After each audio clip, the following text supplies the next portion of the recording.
name is Carl Starber, and on behalf of the Board of Directors of the Danville Regional Foundation and our partners at the Danville, Pennsylvania County Chamber of Commerce, thank you very much for taking time out of your busy schedules to be with us tonight for an exciting program.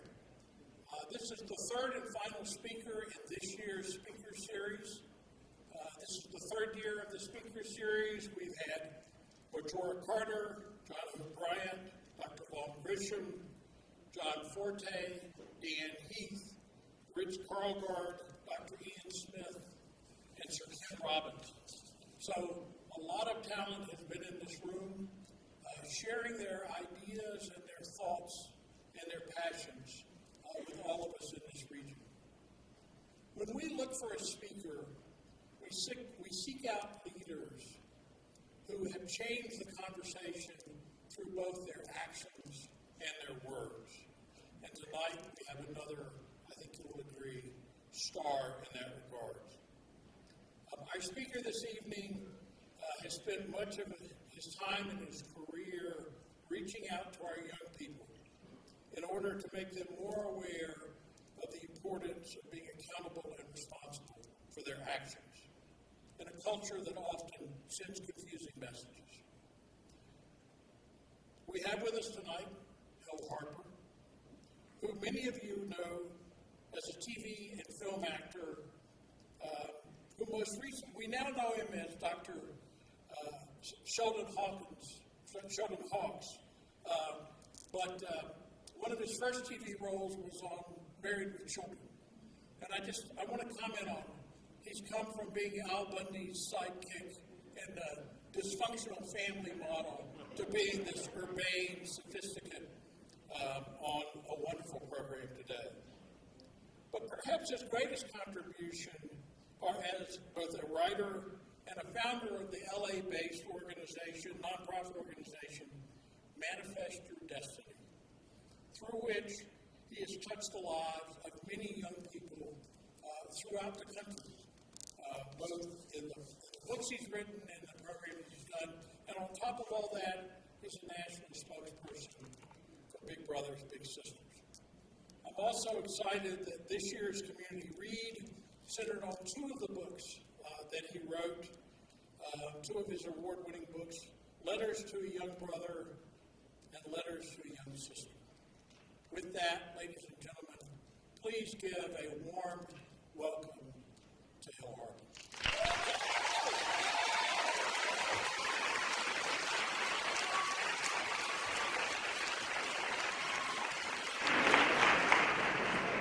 Hi. Here, come up here with me. What's your name? Ben. Look at this young man right here. Your name's Ben? Yep. Okay, Ben. What grade are you in? 6. 6? How are your grades? Pretty okay. Pretty okay? What does pretty okay mean? I'm kind of like a whale at very rise of a sea level.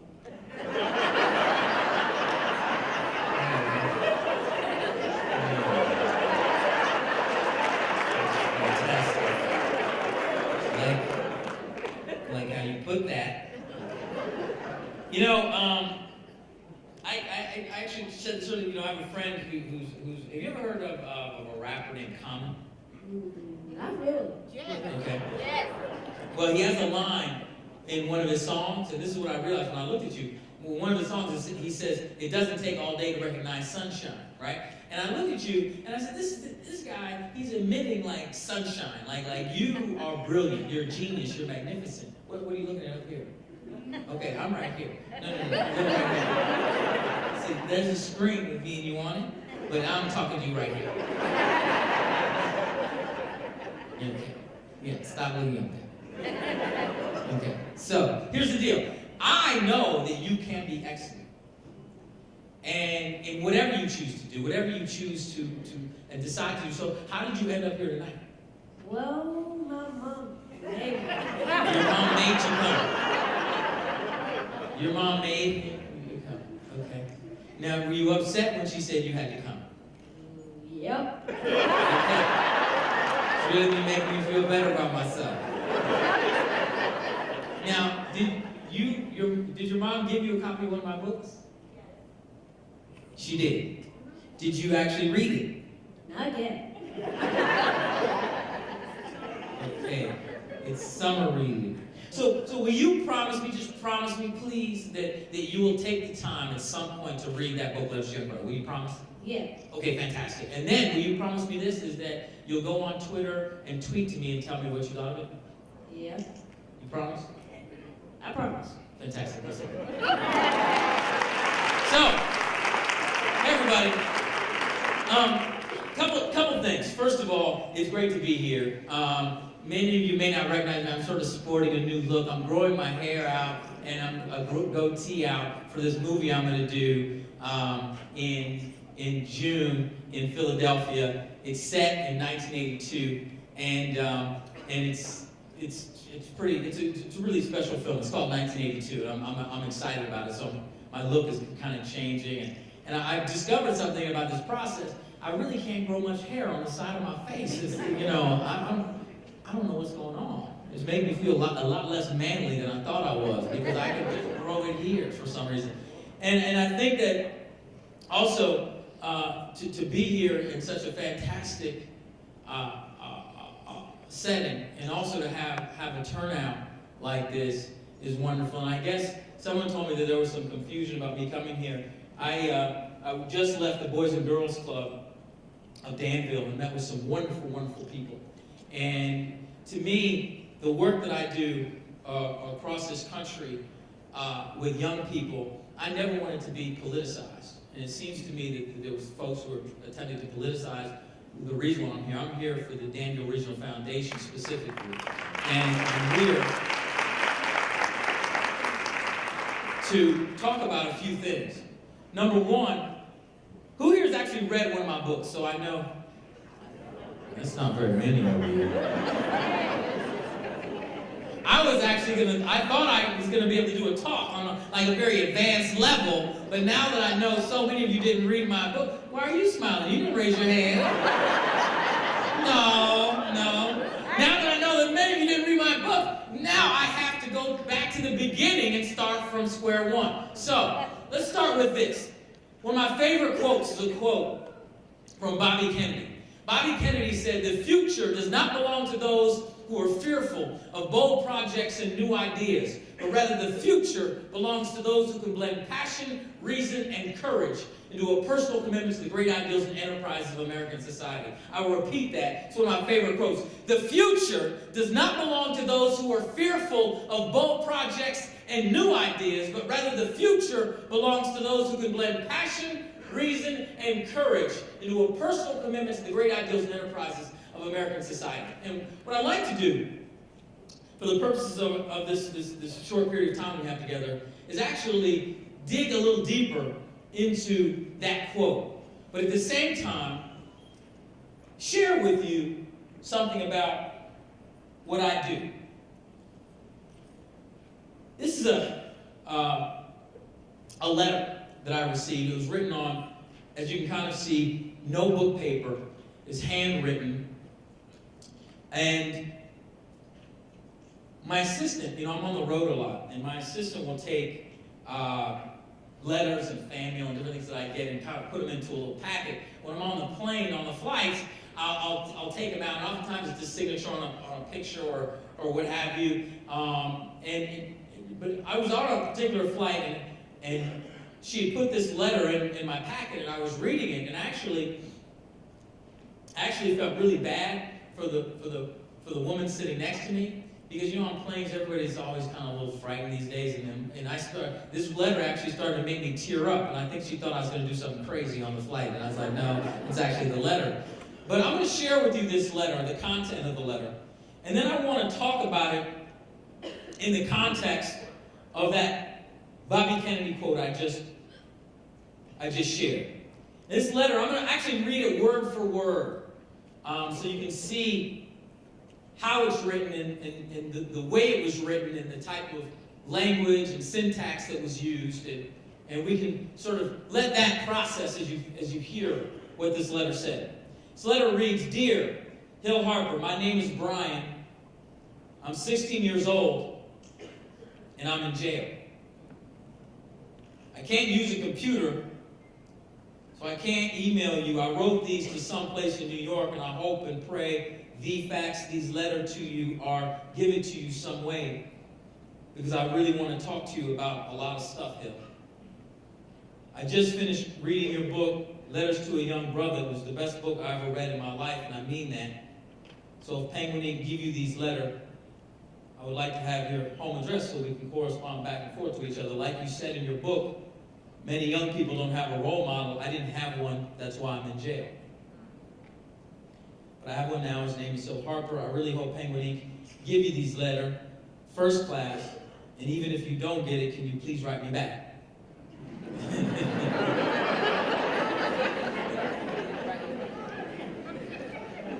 He goes on, I read in your book that you play in CSI New York. I like that show, and I also like CSI Miami, but I do like your show a little better.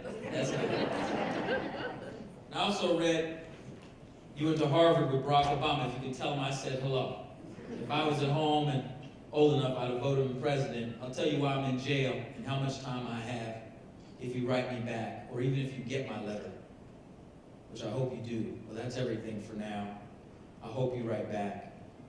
Your friend and brother, Brian. So I got this letter.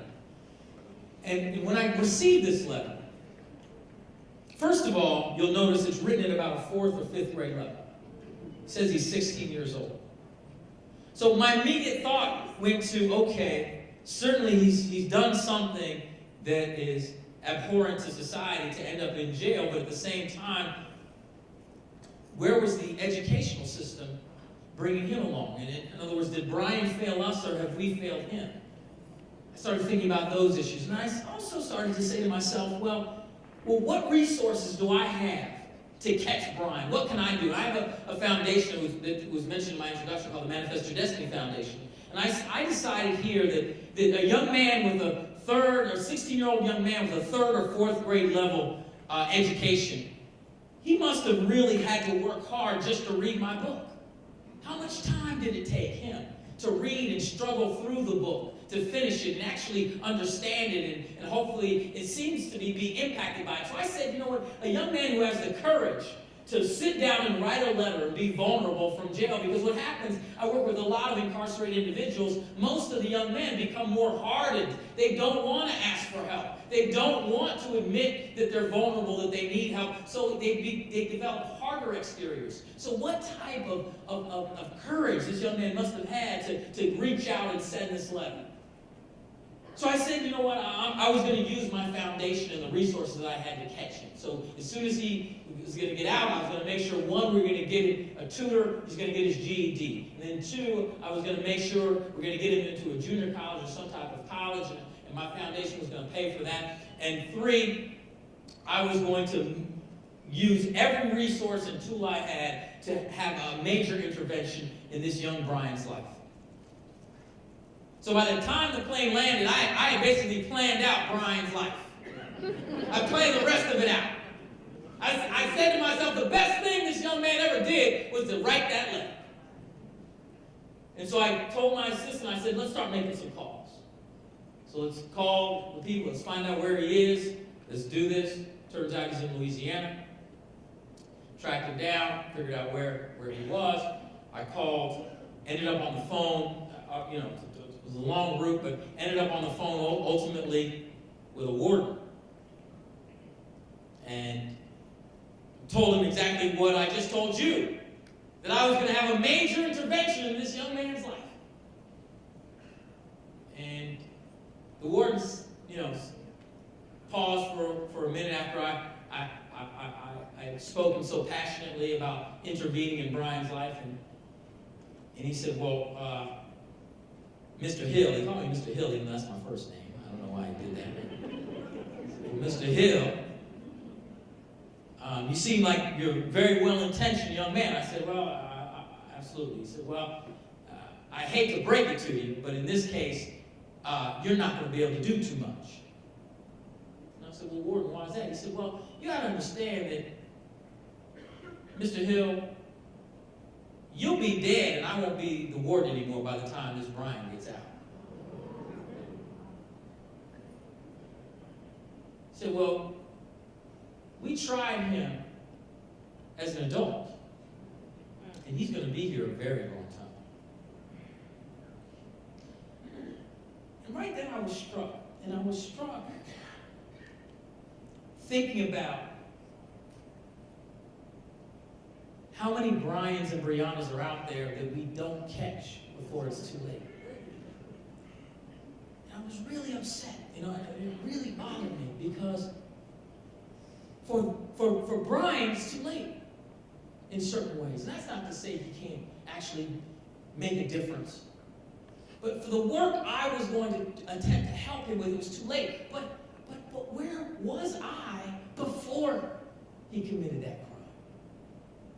Where was I for the Briannas out there before they end up in that situation? Before it's too late? I guarantee you, as I learned more about this young man, it wasn't just this one incident that just came out of nowhere. It was a path or a sign. And so it's not so difficult to identify individuals, and specifically our young people, that are headed down a path that's destructive. And the question starts to become, where are we as adults, particularly adults who have resources, to provide a safety net and to catch these young people, to catch all the Brians and Briannas out there? And part of my commitment to Big Brothers and Big Sisters organization, to the Boys and Girls Clubs organization, is to work in that regard. And you may be surprised to find out that as I took on this national role as spokesperson for Big Brothers Big Sisters, I found out that in almost every major metropolitan city across the country, there's a waiting list of young people waiting for a big sister or a big brother. And when in reality, it should be the reverse. For instance, think about my home city of Los Angeles, California. Greater Los Angeles has almost 12 million people. And then there's still a waiting list in a city of almost 12 million people. There's a waiting list of over 1,000 kids waiting for a big sister or a big brother. It's outrageous. It should be the reverse. It should be those of us who are adults signing up and saying, you know what, I want to help a kid. I want to grab a kid where there's got to be more kids out there. Instead, it's the kids who are saying, actually, I need help. It's the kids that are writing these types of letters or signing up for Big Brothers Big Sisters or going to Boys and Girls Clubs and seeing more kids than adults when it should be the reverse. I truly believe that. Because I truly believe what Dr. King said when he said that we're all tied together in a garment of mutual destiny. Dr. King said we're all tied together in a garment of mutual destiny, which means to me that no matter how well I may be doing in Hollywood, no matter how good ratings CSI New York gets, if a young man or a young woman in Danville, Virginia is not doing well, then I'm not doing well. Then CSI New York's not doing well. Because what's the use of having the resource or the platform if we're not going to utilize them to change and impact the life of someone else?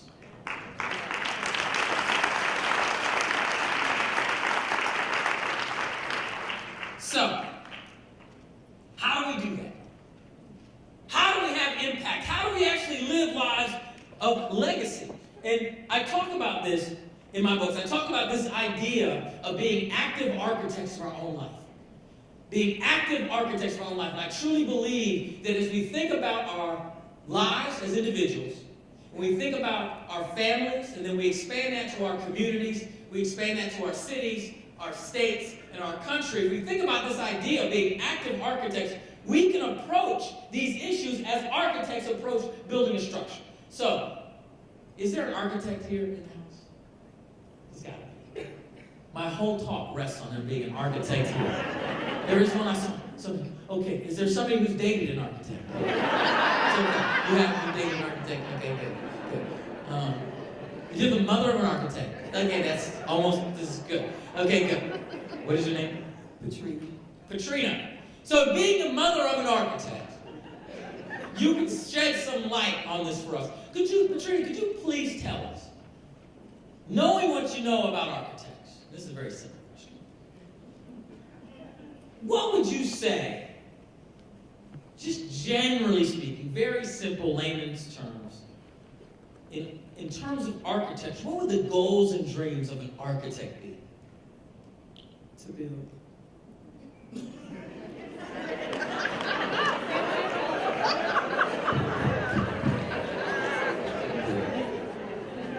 really enlightened us, Patricia. Thank you. Do you know Ben over here? That's Ben. You guys should have him. Okay. Patrina, let's go a little deeper.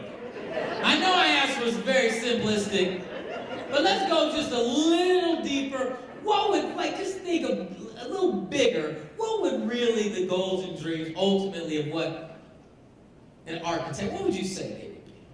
Okay, for my daughter, she wants to transform communities and lives as through her vision. Okay, so let me try to translate a little bit and get to where I was going. Would you agree, Patrina, that the goals and dreams from an architect would actually be to create something, structure in the real world that has legacy, that lives beyond the architect, right? Most architects tend not to build things that they want to fall down in short order, correct? They actually want them to stay and remain, have some legacy. Who actually wants to who in here wants to live a life of legacy? Leave something behind that means more, that will last beyond you. It could be your children, it could be a legacy, and all that. So like an architect, we can think of our lives in that way. Of building a life of legacy, a life that has some measure of impact on the world, that leaves something behind when we're gone. So, let's talk about how an architect approaches doing that. Let's break it down. I'm going to leave Patrina alone because I think there are other people that can actually shed light. I have a question. Hello, sir. Could you please tell us, I can tell that you're extremely intelligent. I can tell that you're a learned man. Why are you murmuring? Could you please tell us, what is the very first thing that an architect uses when they set out to build their structure? They start the foundation. Okay. Not as smart as I thought you were. Okay. That's a good answer. But there's actually, we start with something, hold up. There's something before the foundation. What is your name? Quanell. Quanell, could you please tell us, what is the thing that we use before the foundation? What's the very first thing an architect will use to set out to build their structure? Blueprint. A blueprint. A blueprint, sir. Now, don't get too happy because you're not finished. Now, what are the tools that an architect uses to create a blueprint?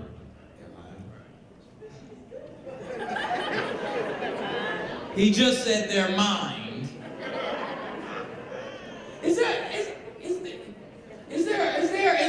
Are you guys trying to play a trick on me on this side of the room? Because I'm going to go to the other side of the room in a minute. What does an architect use to create a blueprint? A pen and paper. Really? Why are you clapping? He's wrong. We're really going to have to go way back. This talk is supposed to go much faster than it's going. I have to know this. I'm going to the other side.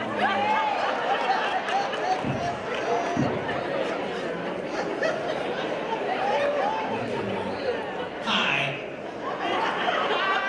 Anyone who wears bright yellow has got to be smart. Okay, fantastic. So, we've just established that the very first thing thing an architect will use when they set out to build their structure. We've also established this idea that architects actually want to build something of legacy that will last beyond them. And we made this connection between our lives and saying we want to live lives that live beyond us. And so maybe we can approach and use an analogy of an architecture. So what are the tools that an architect will use to create a blueprint? Ruler and specifications.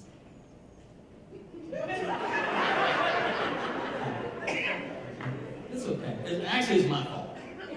It's my fault. I'm clearly asking the question incorrectly. Quinnell said that an architect would use a pen and a piece of paper. He was very close, but he was wrong. So why does an architect not use a pen? Why do they use a pencil? To draw the building. Okay, so hold on. What is it? They use a pencil because with a pen you cannot erase it. Exactly. So they use a pencil and a piece of paper because they can erase it. And why would they want to erase their blueprint? Because it's a draft. Okay, which means what? Which means that it can change. It's subject to change based on people's request or... Absolutely. So I like to use a different word than change, but you're absolutely right. This idea of modifications. What's interesting is that many people think, when they think about making changes to a plan or a blueprint, oftentimes they think about correcting mistakes, which is just not the case. It's about making modifications, and oftentimes in our lives, if we think about this idea of creating a blueprint for our lives, we can do this. And this is what's amazing. Let's do a quick little role play. I'm going to be your architect, and I'm going to build a house for you. How many bedrooms? 3. How many bathrooms? 3. How many car garage? 3. How many?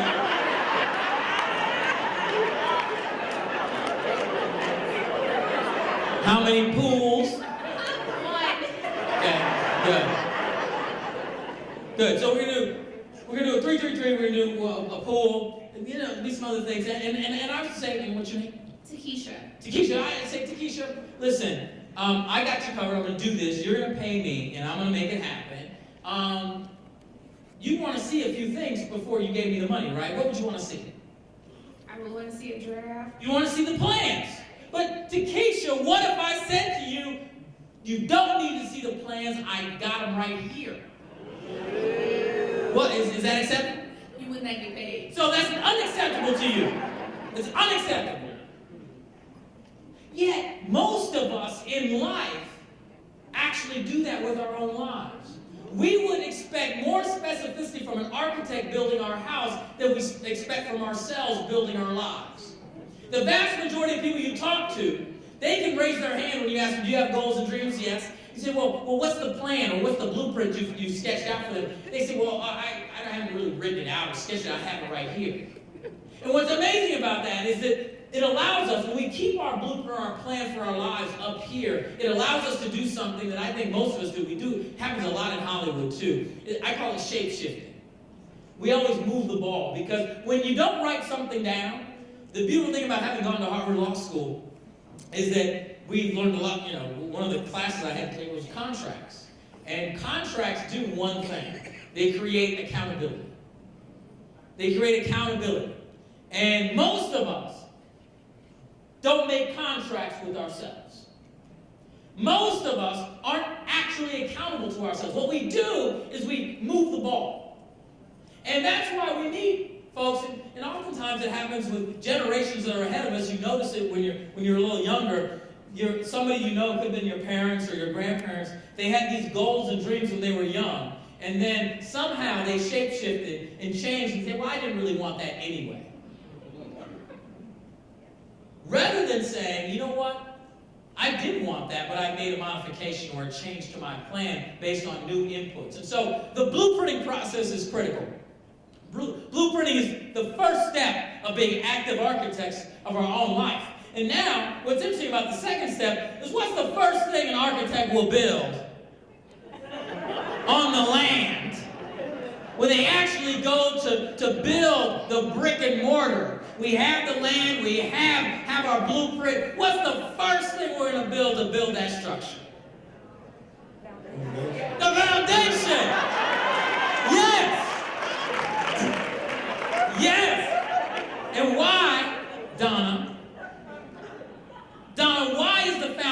foundation the first thing an architect will actually build? Because that's what everything else is built on top of. Right, so it provides the support, right? Support. So the foundation provides the support. There's something I like to talk about the foundation. I believe the foundation, the size and thickness of the foundation is directly proportional to the size of the structure or the size of our goals and dreams. I love when I'm in New York, walking around the city, and I don't know if you guys do this. If you ever come to New York, you walk around and they're doing a big dig, you know, and they're building a tall building. You look over the fence, and they dig so far down, right? And you're like, why are they going so far? The reason why is they need this deep, deep, deep foundation if they're building an extremely tall structure. There's a proportionality to the size and thickness of the foundation and the size of the structure. And I believe the same holds true for the size and scope of our goals and dreams.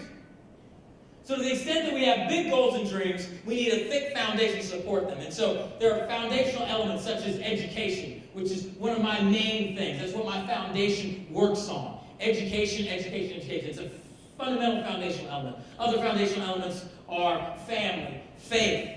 These are foundational things. Another one, my latest book is called The Wealth Cure. Foundational element is money. Many of us think of money as a result rather than what it actually is a foundational tool. I talk about money and education as being very similar. Neither one guarantees or buys happiness, neither one guarantees or buys success, but they both provide something that's actually very valuable. They buy options. And options can be very valuable. The more education you have, the more options you have. The more money you have, the more options you have. And so options can be quite valuable. Those are foundational elements. And so all of this, the size and thickness of our foundation and how we continue to build it over the course of our lives determines so much of being active architects of our own life. And ultimately, you can see how, as we as individuals build up our foundational fortitude, since we're all tied together in a garden of mutual destiny, it starts to affect those around us, our community. It starts to affect the public school system. It starts to affect the city. Foundational element is critical. And if we start ripping away foundational elements, then we start to potentially see fractures or fissures in our structure, and then we get to teeter. So, blueprinting first. Foundation building second. And our third, this is the toughest one, perhaps the most complex. I haven't gone all the way up this aisle yet. Hello, Mr. in the Orange, where are you going? I was just coming to talk to you. Why are you leaving? Am I boring you? Why are you walking out? What's going on? Where are you going? You have to go to the bathroom? What? You want to check on your... Okay, go ahead. Hi, what's happening? You want to come in?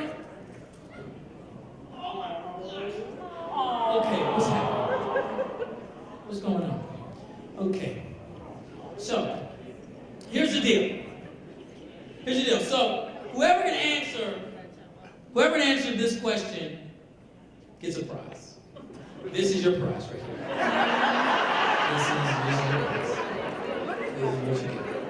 Okay, you don't get this. This is your prize. I want to say a couple things. Say a couple things. Kiss the microphone. Okay, so what is his name? Aiden? Fantastic. I think that we actually look a lot alike. I think we could be related. You weren't at that bar about 9 months ago. I'm kidding. Come on, girlfriend. Okay, so third step of being active architects of our own life. Now, we know we have the blueprint and we have a foundation. After we have our foundation, what's your name? Brittany, after we have our foundation, what is the next thing an architect is going to build on top of the foundation to continue to build their structure? Brittany. Brittany, you said I have no idea before you even gave yourself a chance to think about the answer.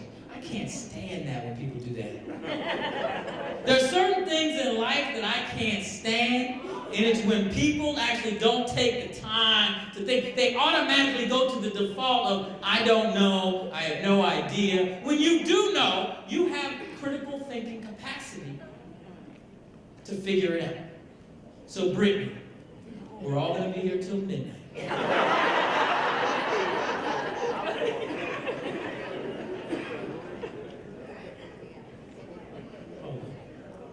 Hold on. We have a foundation that was laid down. And now we're going to start to build up. What is the next thing that we're going to build on top of the foundation to continue to build our structure? Okay, floors.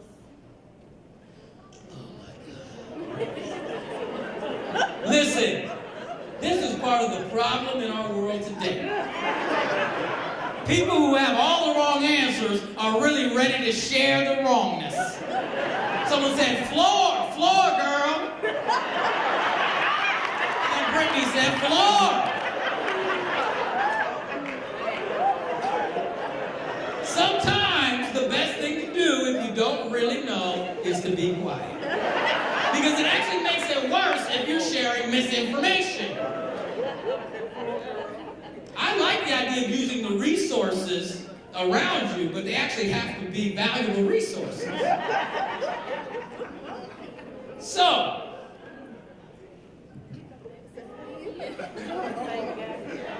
we can move on. Can we get a public consensus? What's the next thing an architect is going to build on top of the foundation? A frame or a framework. We've all seen houses being built. We see the framework.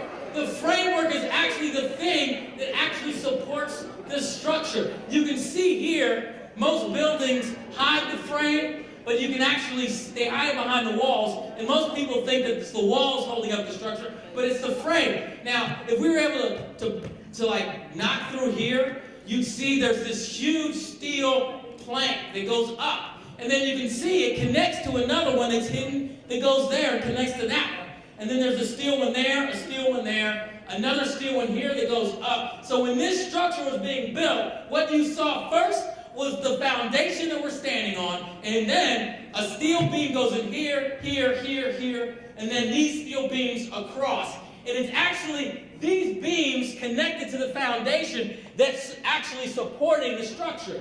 This part has nothing to do with anything. That's just window dressing. The walls are window dressing. Yet most people think of the walls as actually something of substance when it's actually the frame. And so when we talk about this idea of this analogy of being active architects of our own life, if this is a really difficult question.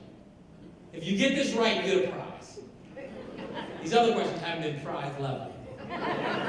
This is actually a prize level question. Now, the prize could be on one hand, a brand new iPad 3 with Siri.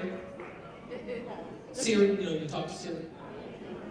Siri, you say, hey Siri, what's the weather like today? She says, hi. Hi.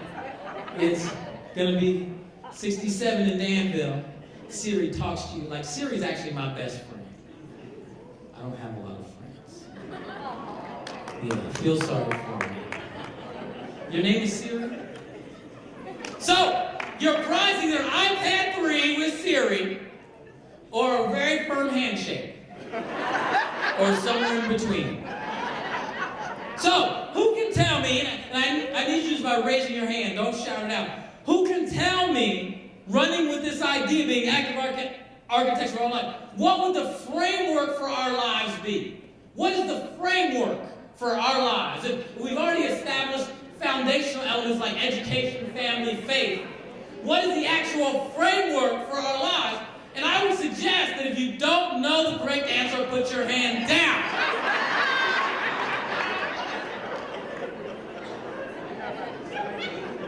Okay. There's somebody who's very confident that they know the answer. You're sure. Positive. So if you get it wrong, you'll give me an iPad 3. No.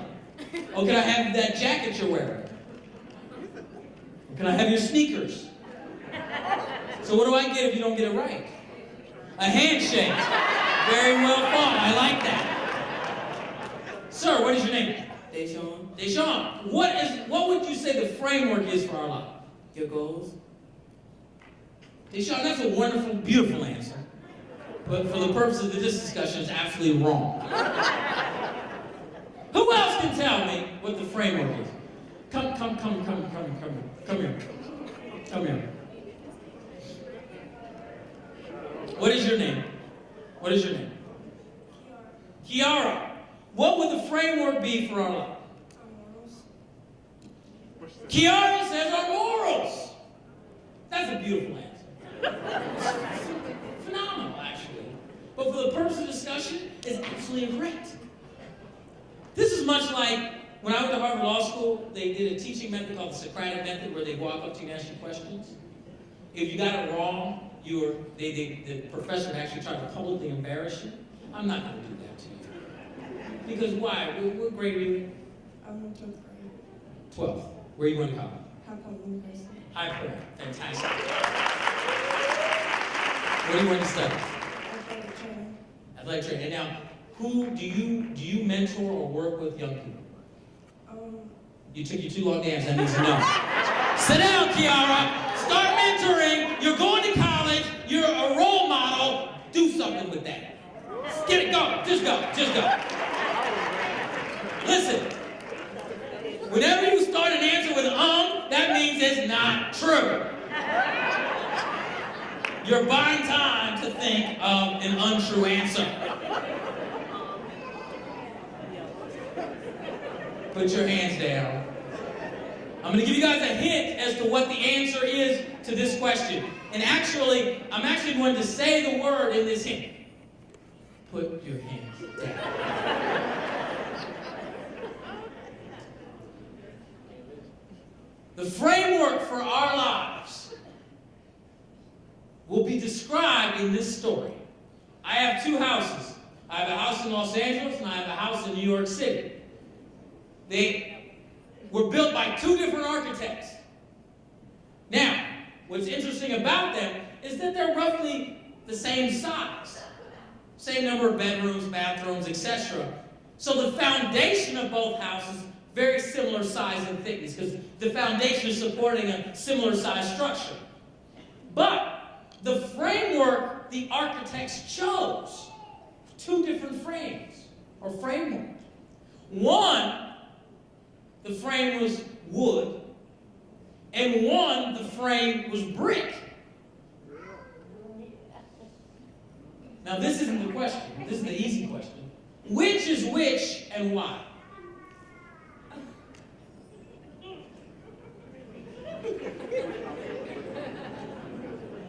One, the architect made two different choices. One, they chose a framework of wood. One, they chose a framework of brick. Which is which and why? The brick is more sturdy. What did you name? Marjorie. Marjorie just said the brick is more sturdy. Is that answering the question I actually asked? No. Have you guys ever seen a grown man cry? I'm about to see it now. I'm coming all the way to the back. Hello. Hi. Nice to see you. So I have two houses. One's LA, one's New York. One, the framework is brick. One, the architect made a choice to be the framework of wood. Which house is which? This is a 50-50. Which house is which? The LA is what? Wood. And that means New York is? Right. Fantastic. So she got that right. Now, here is the critical piece. Why? I don't know. Do you know her? Do you know her? I hate I don't know. What say? So you do know. All you had to do was think. 3 seconds. You couldn't even say, "Hill, give me a beat. Let me think. Let me think about it. Let me do that." Instead, you ran to the pat answer, "I don't know." Oh. So, they're obviously I don't know, I have no idea, and the word try, they just drive me crazy. I know so many people that are trying to do something. I meet people in Hollywood all the time. I say, what are you doing? He said, oh yeah, I'm trying to act. I said, what do you do? So, I'm trying to direct a movie, dog. Oh, really? I'm trying to get my degree. Well, that's all you're going to be doing is trying. And then when I ask them, well, how come you didn't get your degree? They'll say, I don't know. So, we just discovered that, you said climate, I like to say environmental conditions determine the choices the architect made in terms of the framework or the structure. And so now, since I've given this story here, who can tell me what the framework is? This is a one shot only. Who can tell me what the framework is for our life? Adaptation. I like that answer, actually, because that answer is actually partially right. But I'm going to just give it to you. Nobody gets the prize. No, it's too late. Listen, we'll be here till midnight me asking you guys these questions. You didn't come this side. I'm coming to that side next. Who said that? You said it? Okay, I'm coming to you next. The framework for our lives are our choices. I said it a number of times in the story. I said I was going to use the word choices. So why are choices the framework? Why? Could you be quiet? So, listen. Choices are just as important, if not more so in many ways, than the foundational elements. Why? Because we all can name many people who have great blueprints, great foundations, but they made poor sets of choices that took them off their path. The choices that we make are always informed by what was said back there, environmental conditions. Environmental conditions will influence our choices. That's why, if you're someone who, for instance, is in the public eye, you may not be able to make the same choices that someone who's not in the public eye could make and say, well, this person did it, why can't I? I'm suffering such and such consequences. The point is that your environment, if you are married, you can't necessarily make the same choices that a single person made, right? Choices. Environmental conditions influence our choices. And that is critical when we think about building our lives. Because as we build our lives in our communities, we have to make choices that fit our framework and our foundation. And we have to be accountable with those choices to our blueprint. So many of us, since we don't keep a written out blueprint, we make certain choices and then we change what we said our goal was. We're not accountable. So choices are critical. And now, the fourth and final piece of being active architects of our own life, the fourth and final element, in many ways, all of these get more and more important. But I want you to think of these elements of being active architects of our own life, not in a linear terms, but in more circular terms. And you'll see why when I explain. So here's the last question that can potentially get a prize. This is it. This is the last thing. And unlike the other question where you raise your hand, since this is a big crowd, and this question isn't that hard, I'm just telling you now. The first person who yells it out loud enough that I can hear it is the person who gets the prize. Because someone's actually going to win a prize this time. So get ready. Yell loud. What is the one small thing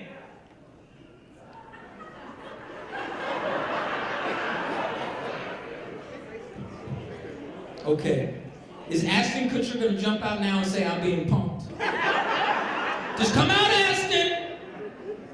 What's the one small thing that every architect designs into their structure that's essential for the structure to fulfill its purpose? Creative. Cornerstone. I heard it over here. Creativity. First, but then I heard it here. Stop!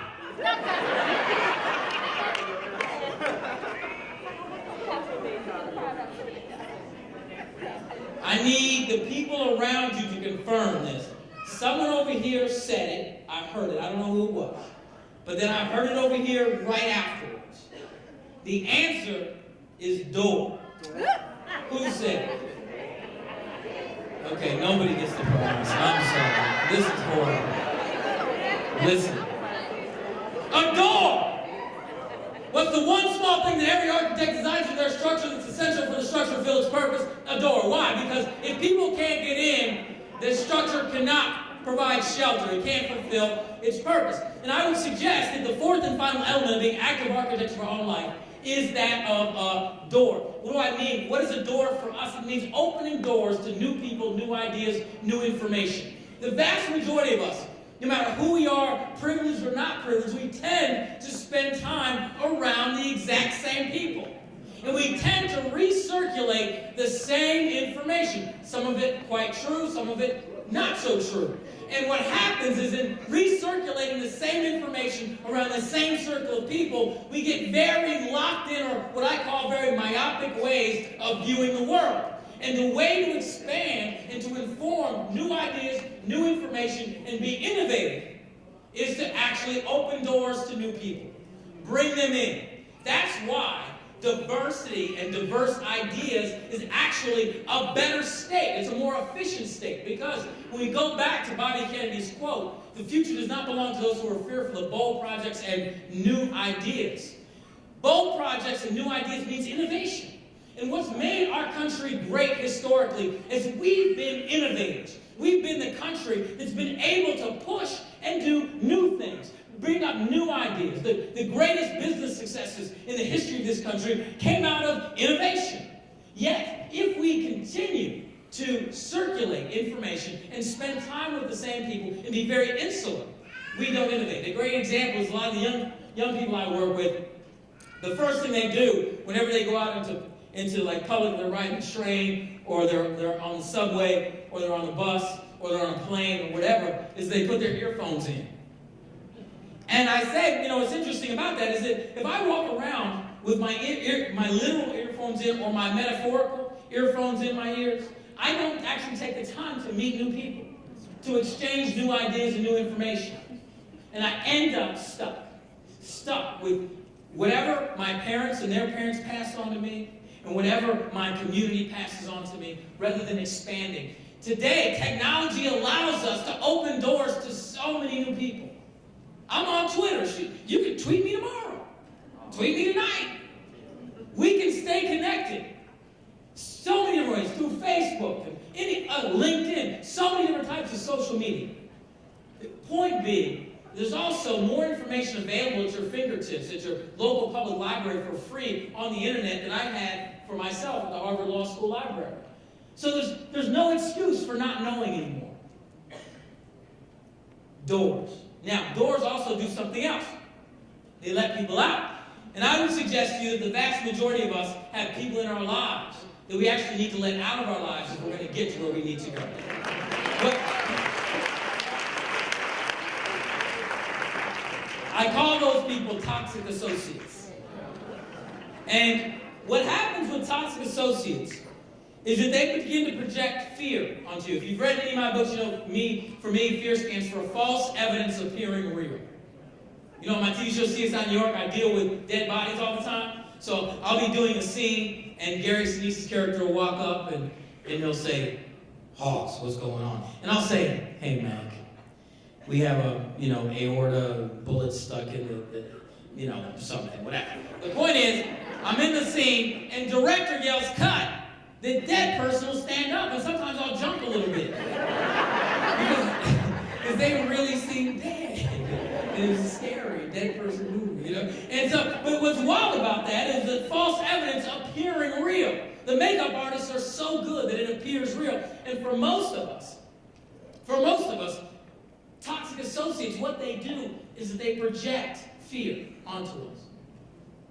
And so I'm going to show you through role play. Who wants to do a little role play with me? Okay. I'm avoiding this over here. Hi. Hello.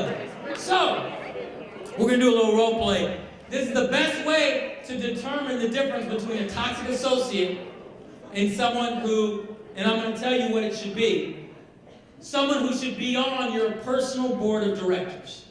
I'm on the board of some organizations. I'm on the board of directors of organizations. And what the purpose of board of directors, what we do, is we don't do the day-to-day operations of the organization. We're there to steer the organization. We're there to make sure that the appropriate principles of the organization are hired. And we're there to help it stay on track or on mission or on course. And we all can develop our own personal board of directors and open up doors to our own personal board of directors. And so, for you, what's your name? Devonda, you're going to determine whether I should be on your board, and I can determine whether you should be on my board.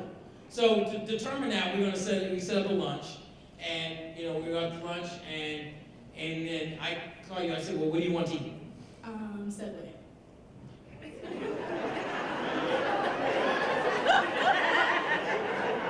So you actually can't be on my board of directors.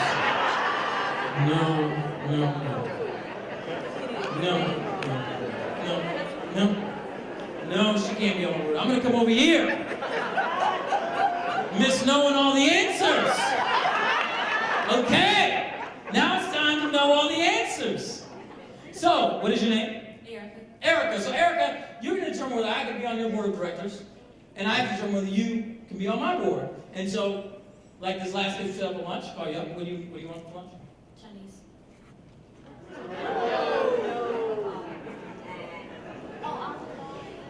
Erica cannot be on my board of directors. Who has a sense of what I'm looking for here? Who has an idea of what I want? Excuse me, let me come in. Clearly working off the aisles isn't working, so I have to go in. Okay, what is your name? Carla, you're going to determine whether I can be on your board of directors, and I need to determine whether you can be on mine. And I call you up and set up a lunch to do that, and I say, Carla, what do you want for lunch? Morton's of Chicago. Steak.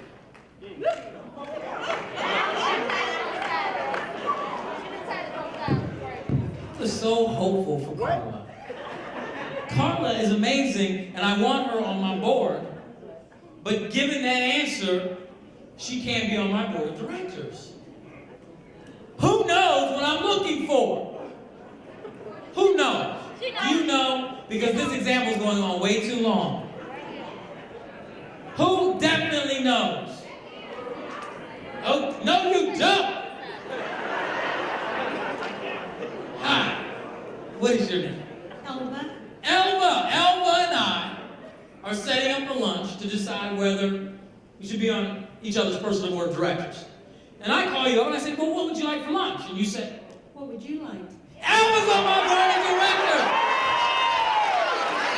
Elva!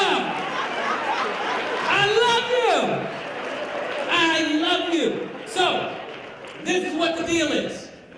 The people who you want on your board are people who are asking you questions about what do you want your life to look like? What are your goals and dreams? How can I help you get there? What do you want for lunch? What do you want to eat? And in the reciprocal aspect of that is me asking you, that's it, because I asked them, say, what do you want? And then what would really have happened if we were on our, if we had time, we don't have time anymore because you all gave so many wrong answers. I would have said, no, Emma, what do you want? And she would have said, no, what do you want? And we would say, well, no, what do you want? It would have gone on back and forth a few minutes. And then we would have figured out how to satisfy both of us.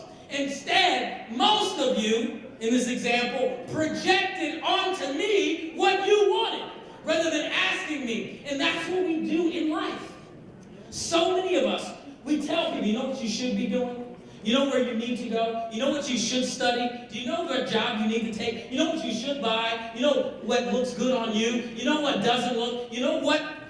Most of us are experiencing relationships where we're receiving projection. Most of it's fear-based projection. Rather than being in a relationship and surrounding ourselves with a board of directors that asks us questions. And you have to serve in that way too. You have to ask questions if you want to be on someone's board. Does that make sense? Yes. That's the way to tell the difference. And I hate to say this, oftentimes, I'm just going to be honest, sometimes parents can be the biggest dream killers of all. And the reason why is because they love us so much that they don't want us to get hurt. But part of actually being an innovator and making a difference and building a life of legacy requires taking risk. It requires stepping out there and doing something innovative, which means new and different and potentially risky. And so we have to have the courage. And so as I close out, the final 3 words in that Bobby Kennedy quote: passion, which to me means energy. We need energy. If you know anything about physics, the only way to make something move is to apply energy to it. So if you are the type of person that's waking up in the morning saying, yeah, today I'm going to do it. I'm going to make a difference today. I'm going to apply energy and be passionate about what I do. You can actually move something. But instead, if you're the type of person, and most people, they wake up like this: I'm tired. I hate my job. I hate my kids. I hate my car note. I hate my mortgage. I need coffee. You don't have the energy to actually build a legacy, to make a difference, to make that change. So find that energy, that passion. The next word, reason. I mentioned this before. Reason means critical thinking skills. Applying critical thinking skills. Taking a beat. Not saying, I don't know. Not saying, I have no idea. But saying, I'm going to apply my critical thinking skills to actually solve a problem. The greatest innovators and impactful people in the world are problem solvers. The great story from Thomas Edison, where he's working with his associate, and they had tried this light bulb filament 1,000 times, and it didn't work. And the associate turns to him, and he says, Mr. Edison, we've tried this 1,000 times. And none of the ways work. And he says, yes, we should be encouraged. And he's like, why should we be encouraged? He said, because now we know 1,000 ways it doesn't work. That's beautiful. Being a problem solver is being an innovator. And the only way to be a problem solver is to be a critical thinker. So, energy matched with critical thinking, matched with the final word, which is courage. Courage is perhaps my favorite word. The etymology or the root of the word courage is cœur. If you speak French, you know this. It means heart. It means heart. And so true courage is actually living from your heart. Fears and all these other things that take us off our path exist up here. But true courage is from your heart. So if you actually apply energy with critical thinking and live from your heart, meaning do the right thing, you already know in your heart what's the right thing to do. But so many of us let fear stop us from taking that action. Live from your core. Live from your heart. And I believe if more of us built our lives this way, we would ultimately build our families this way, build our communities this way, build our cities this way. And we would more effectively catch all the Brians and Briannas out there. We can do it. But we have to step up our energy, our problem solving, and make our hearts a little bit bigger. Does that make sense? Okay, so I love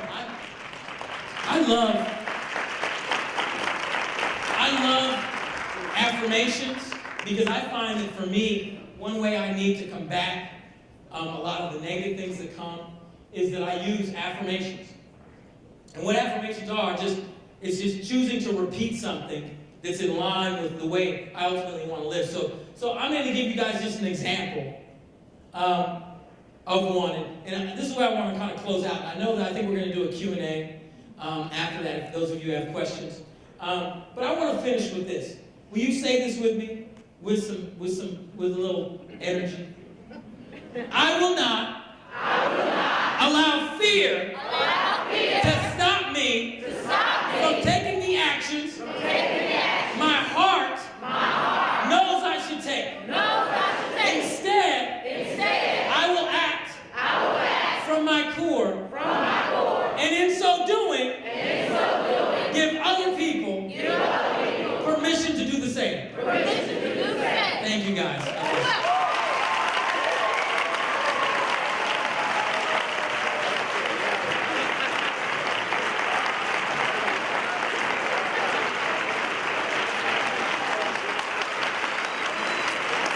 Thank you so much. Thank you.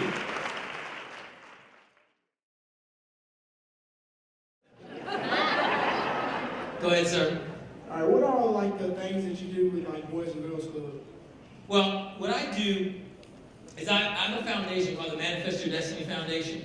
And what we do, we set up a program called the Summer Empowerment Academy, where we're attempting to deal with the dropout crisis.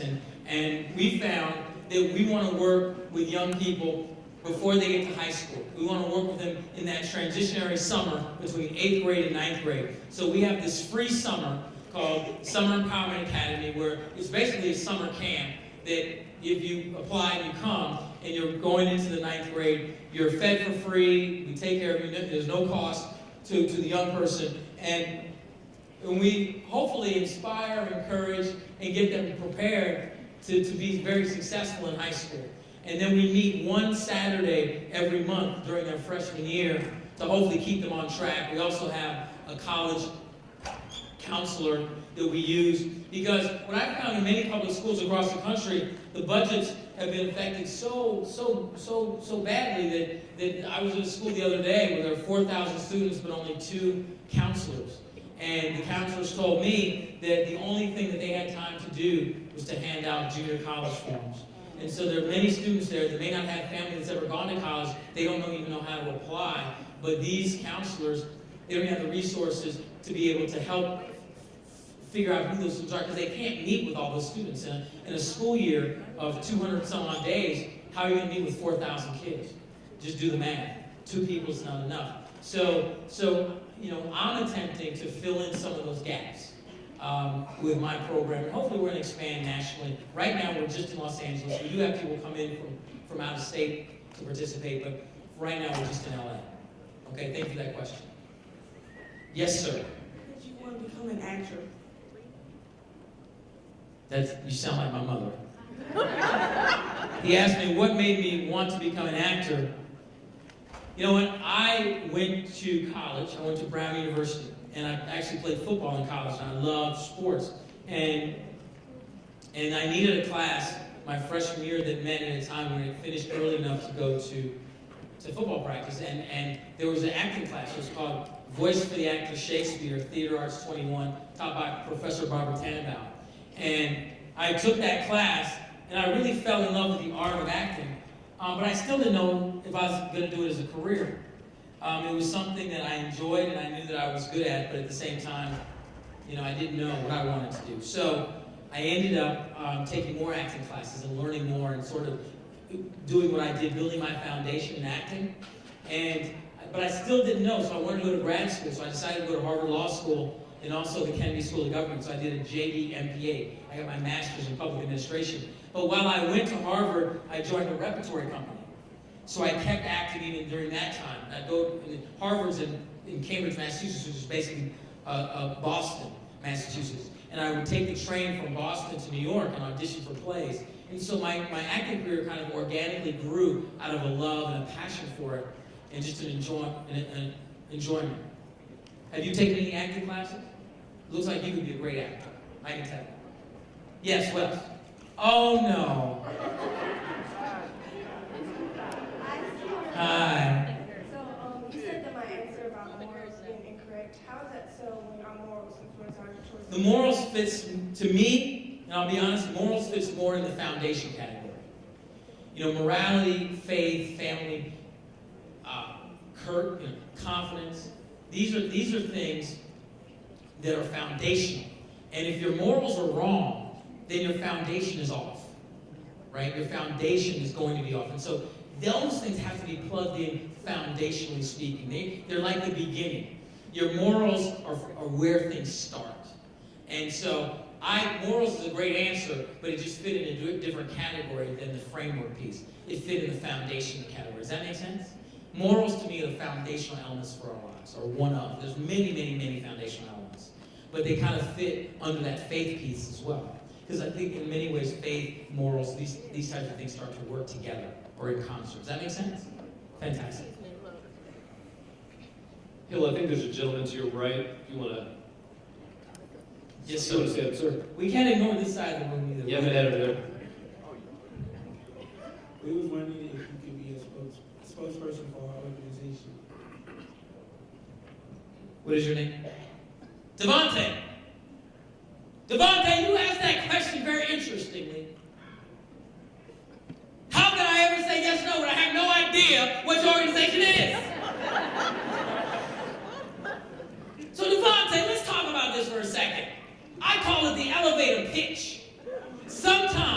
there's times in your life where you may be on the elevator going from the first floor to the 15th floor with someone that actually have an impact on your life.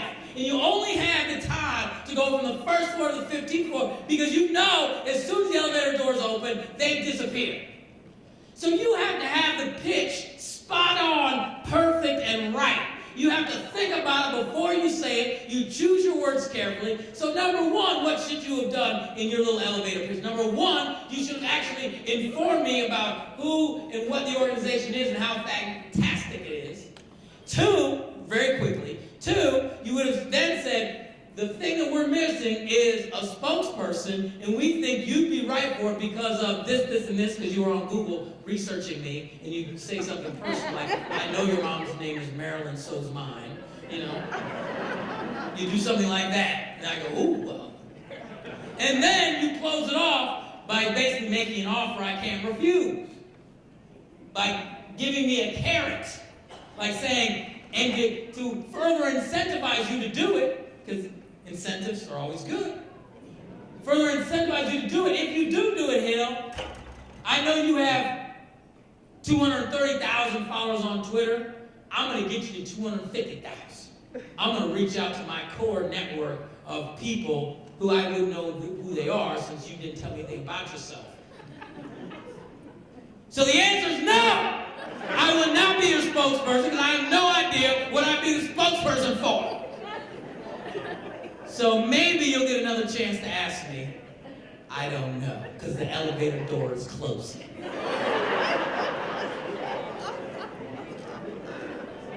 Bill. Mr. Harper. Oh, yes, go ahead, yes.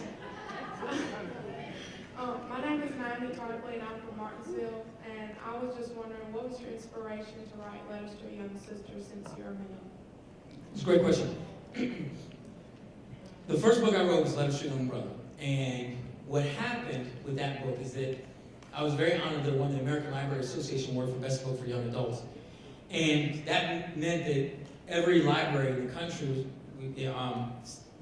got it. And so many young women came across the book or read it, and they would reach out to me. My email address was in the book. And say, well, how come you didn't write this for us or one for us? And what was amazing about that is that part of the reason why I wrote Letters to a Young Brother, there's so many of our young men that are being raised by single moms. And so I wanted to do some type of male mentorship on paper. But at the same time, you realize that all the young men that are being raised by single moms, the young women are being raised by single moms too. And part of what I started to realize with a lot of the young women that I work with in my foundation is that a lot of them become more susceptible to being manipulated by young men, in part because they don't have just a pure platonic love relationship with an opposite sex person in their home, right? And so if a guy says, you know what, you'll do this if you really love me, they're more susceptible to think that that's what they should do, rather than having experienced just this platonic love relationship. So what I decided to do is I said, could I, as a male, write a book that was basically a hug on paper?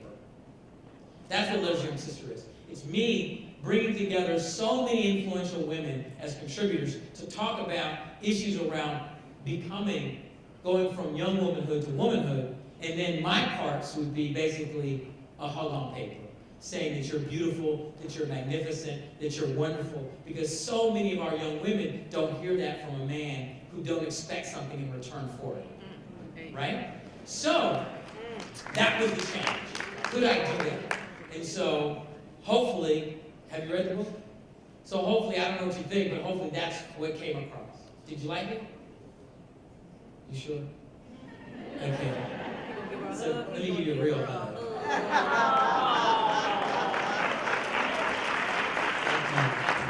Okay.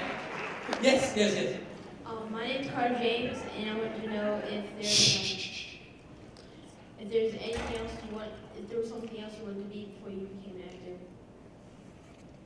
Yes. I wanted to be a professional football player, but I stopped growing. Very frustrated by that. I've always wanted to dunk a basketball, but I'm not tall enough. Very frustrated by that.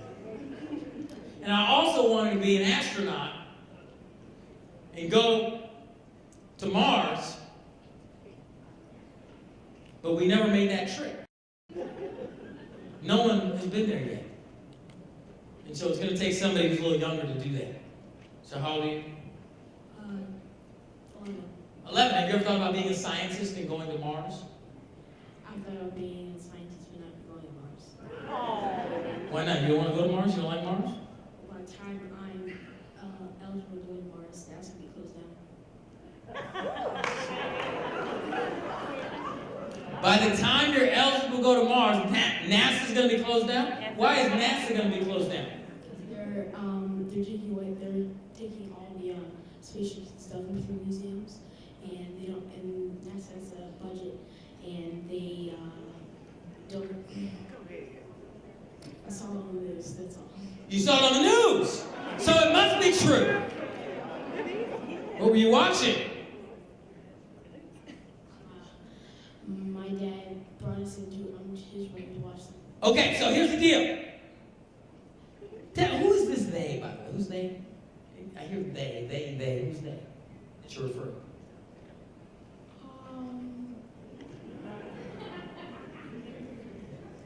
You just said they are putting the spaceships in the museum, and they are shutting down NASA's budget. Who's they? Who's they?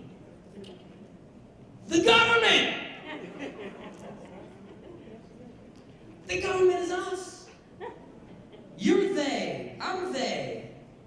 Right? We control it. That's what makes this country so beautiful. It's just for democracy.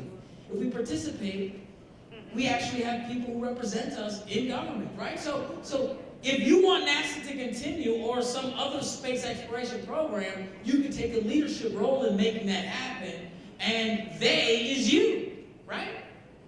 Now you can advocate the responsibility and say, these are just things that are happening well beyond my pay grade. I have nothing to do with them. I'm just going to continue to live this life here. Or you can say, I'm actually going to have control. Who are you and what are you doing? What is your name? Mason? And why are you standing next to this person? He's your brother. So why are you making hand gesticulations next to your brother? Because why? You know who they is, don't you? Yeah, I know. So here's the thing. You actually have the power. It's not they. It's you. If you decide to shut down NASA, it'll be shut down. If you decide to keep it open, it'll be good. Or if you decide to shut down NASA and open up something new called your own personal space exploration program. If you decide you want to go to Mars, having nothing to do with the government, you can do that. It doesn't matter. It's about what you decide to do. Because you can do anything. You're 11? Look at that. The thing is, did you know that they predicted if you lived to the year 2042? Now do some math real quick. How old will you be in the year 2042? What year is it now? 2012. How many years is different between 2042 and 2012? 20.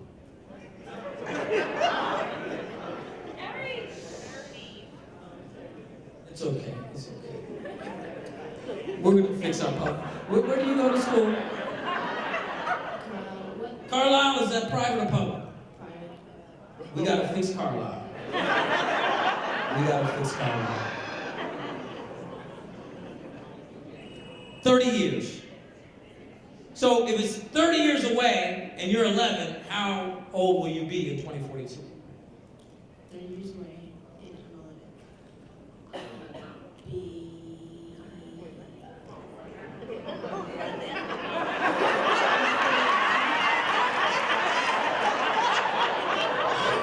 11. How old will you be? 41.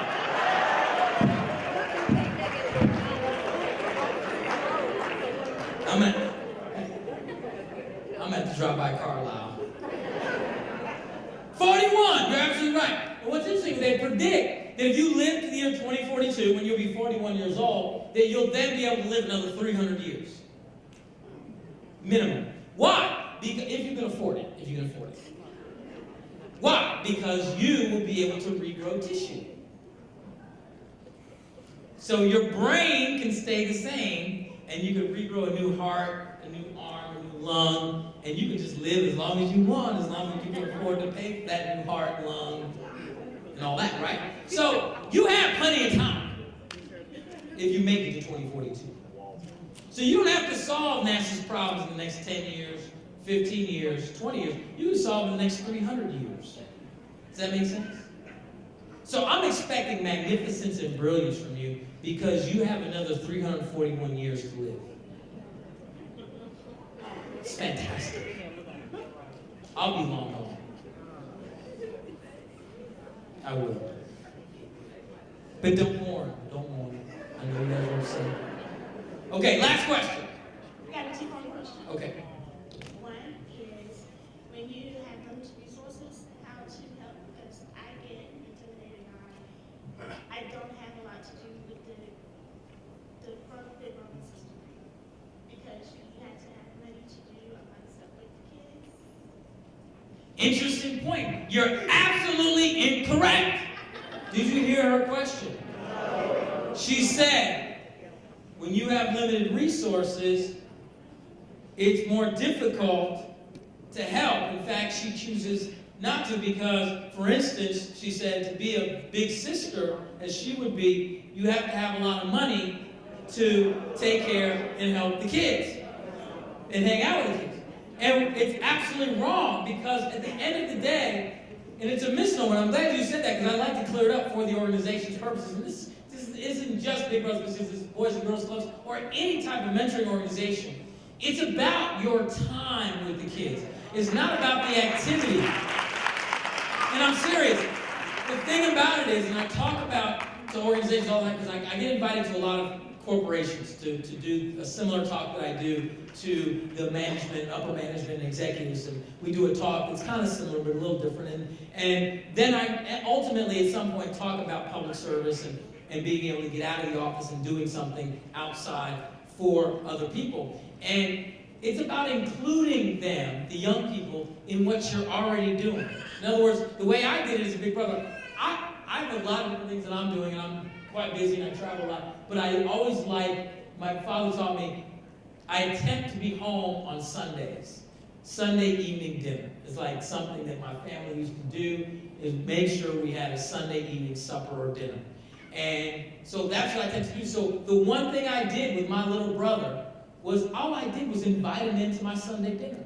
And that was sometimes that was the one time a week that I saw him. So I was fulfilling my responsibility by just including him into my life. I didn't have to change one thing about my life except include him in. And that's all the organization asks, because it's literally just about the time. And then being able to see you and how you live and how you walk through life. Because ultimately, all young people do is model our behavior. So if they see and are surrounded by negative actions, negative people doing negative things, they just model that behavior. If they see a different type of behavior activity, the purpose of an organization like Big Brothers Big Sisters is not to buy kids presents. It's not to spend money. You don't have to go to the movies every time you hang out with them. You don't have to buy them, go out to eat. You don't have to do this. You just include them in your life. Just include them in your life. And that's it. Now, sometimes I would bring them to work with me. And they'd hang out on the set of the show. And they'd get very bored. But I'd say they have to stay there and do their homework on the set. And they would dislike me and call me names. They'd hurt my feelings. But it's okay.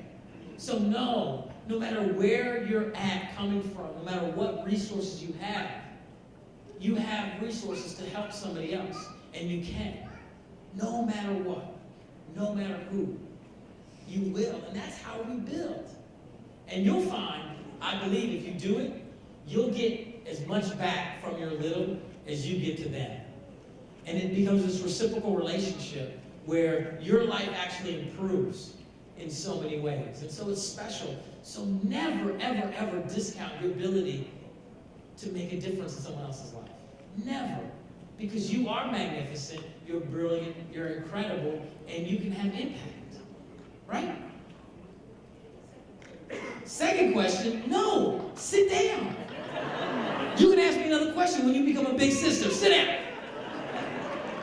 So, that's it, right? That's it. We're going to have a closing with our board chair. Fantastic. I'm going to sit down and listen. He needs the microphone.